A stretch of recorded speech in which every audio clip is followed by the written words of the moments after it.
Hello and welcome to Music Shock, I'm Chris Lindsay. And I'm Alex Doyle. On today's show we've got a fantastic live performance from Tommy Farrelly and the Third Lung. And we'll see how I got on at a local live event. But first, Alex England explores the streets of Winchester to find out more on busking in the city.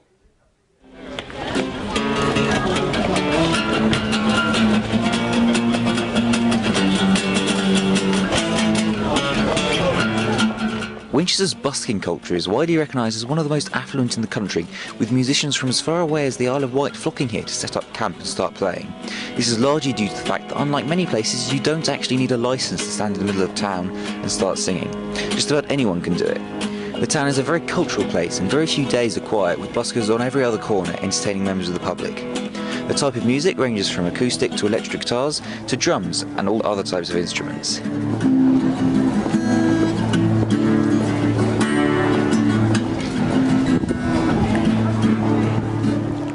The hobby of busking has always been rather popular in Winchester, especially amongst musically inclined students from the university, with a large number busking simply to earn a bit of extra cash rather than to promote their band.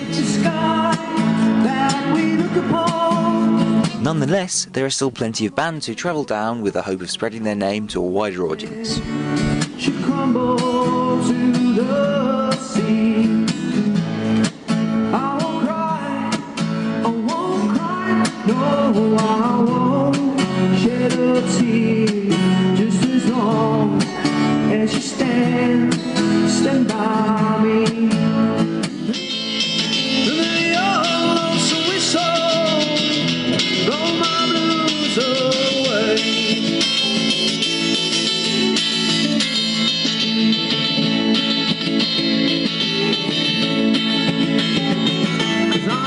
There's always plenty to see in the city of Winchester, and even more to listen to.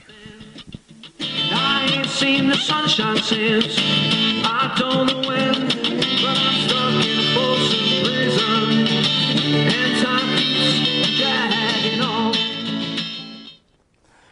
Cheers, Alex. And now we've got Tom Collett live in the studio. So Tom, how long have you been busking for?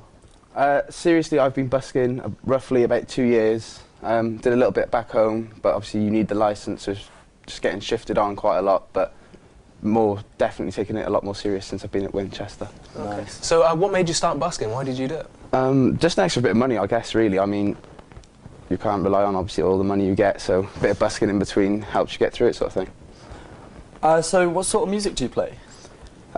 Depends basically on how I feel. I mean, obviously sometimes I go for a lot more heavier stuff, obviously like Black Sabbath, Maiden, Metallica. Then obviously I look to go quite soft, so with like Jimi Hendrix, maybe a bit of Nirvana and stuff like that. It just varies really. Nice. So how are the crowds in Winchester? How do they treat you? Bit of a festive spirit going on in December. I mean, get a couple of extra pound in your pot, but January is a bit of a nightmare, so I tend to stay indoors in January. Would you say it's helped you in any way, or? Definitely. I mean, obviously you're getting the skill to, the confidence as well to play in front of a crowd. And you just improve as a player. I mean, it doesn't matter what you do as long as you just keep playing and playing. You're just going to develop naturally. Do you know what I mean? Yeah. So whereabouts in town? You know, where do you usually set up? With Monsoon on the corner opposite there, because obviously there's a lot of people coming back and forth the cathedral, so I tend to try and trap them off in there and hopefully put a bit of money in there. Well, I'm afraid that's all we have time for, but thanks for coming in today. This week I went to the Roots Night at the Railway Inn to check out exciting bands in Winchester. Here's how I got on. The culture of underground music has long been a dividing point amongst musical fanatics. Some feel that events like these should be left alone by musical headhunters looking for the next Ed Sheeran or Arctic Monkeys, whereas others see them as stepping stones on their way to superstardom. I'm here at the Winchester Railway to do a bit of headhunting myself. This is one of the very few open mic nights where people actually get to listen and in appreciate Winchester, I mean, it's got a pretty good scene, music scene in Winchester, like uncommonly high sort of frequency musicians, and also in open mic you can sort of test out new material, see if it's going to work and things like that. So you get a good sort of feedback on whether the music's going to work that you're doing or not. We might just live. The amateur music scene in England has an incredibly rich history. Open mic nights have long been seen as part of a musician's journey of finding their way in the musical ethos. Some feel that small-time events such as these are beginning to make the transition from just being something to do on a Monday night to an event people would pay good money to see.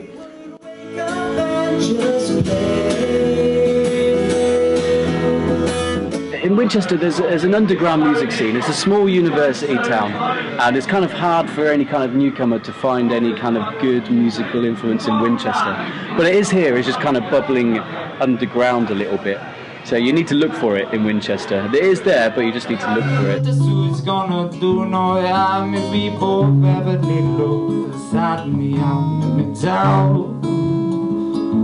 Although Winchester is a small city, there is a large love for music, with venues such as the Railway offering up a whole host of alternate and underground music. Young baby, she's all just why today. No mama gonna stay all night. Oh, I go game shows running around my ring. And that looks like it was a fantastic night as well. It was absolutely incredible. You know, some real talented, performers around there. Yeah, well, now we've got a live performance from the amazing Tommy Farrelly and the Third Lung, and they're going to play us out. Thanks for joining us this evening. Be sure to tune in next week when we've got Dave Grohl from Foo Fighters and we experience an evening of bluegrass music. Take care.